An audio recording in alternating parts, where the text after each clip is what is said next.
Ndabe sisakwamukela emsazweni lembili uNongoma noPhongolo. Ngiyathokoza Mahlobo, ngibingelele kubalaleli.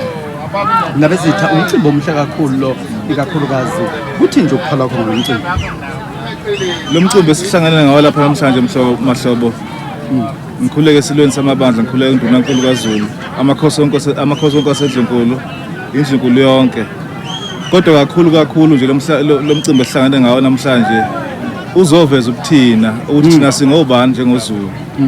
Ngoba masukhumbula kahle lesonto ledlule ngolwesihlanu ledlule ingonyama yethu kade izothelisa amakhosi amahlanu amanzi.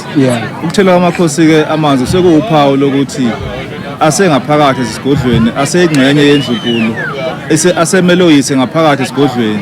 Ngoba isikhathi amakhosi ngakawatheli amanzi asosefana nomakoti ongaqhulisiwe, obhalile nje esontweni. Kodwa mase thela amanzi asuke eseyingxenye yendlunkulu, amakhosi engaphakathi esigodlweni.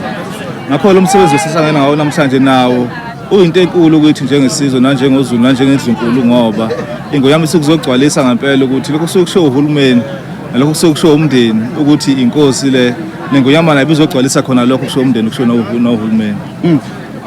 Ubeka ngempela kodwa khona futhi ukukhala khona ukuthi inkosi lapha ikhala ukuthi msephele 20 years inkosi kodwa ingagcotshwa. Abantu abano 2 years bekhethiwe bagcotshwa ukuthi bekhona ukwenzelela okukhona ungathini lapha.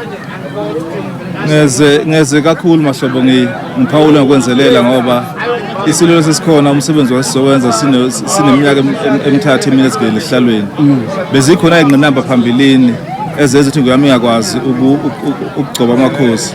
Kodwa masikhumbula kahle unyaka udlule ikwazile ukugcoba enye nje inkosi yabayodwa, kodwa ingoyama elitholi mayi bekusebenzeke kahle kwahlanganisa ukukhuluma kahle nohulumeni kuyakwenza ukuthi umsebenzi wesizwe uqhubeke. Ngathina amazwi akuphetha Ndabe Zitha. Ukudlulisa nje ukuthokoza kakhulu esilweni ukuthi ngoba seyezwa ngesikhathi sigcotshwe amabhidi ukuthi sithi sohamba enyathweni zomdlokombane. Sithi futhi asinalo isikhathi sokwenza amaphutha ngoba obebehamba nomdlokombane basahamba naso namanje. Ngalezo sizathu ukuthokoza nje esilweni ukuthi akhulu ngangeyintaba aqhubeke nomsebenzi wesizwe, sethemba ukuthi sizohamba sephambili ngaphansi koholo lwakhe. Sathokoza kakhulu. Ngiyathokoza Mahlobo.